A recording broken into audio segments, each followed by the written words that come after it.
תלמוד ירושלמי במסכת פאה מלמדת איך שבימי אחאב אף על פי שהיו רשעים ביניהם והיו עובדי עבודה זרה ניצחו במלחמותיהם כי לא היה ביניהם דוברי לשון הרע.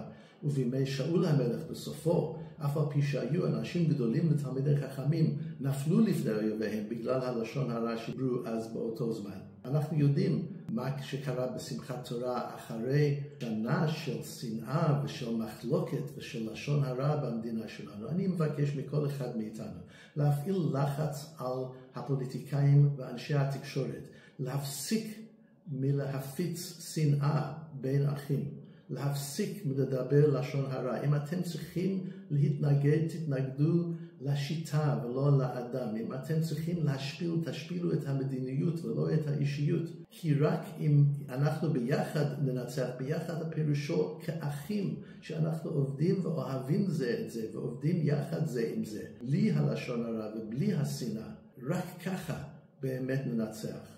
למען קיום עמנו בארצנו, הפסיקו עם הלשון הרע והשנאת חינם.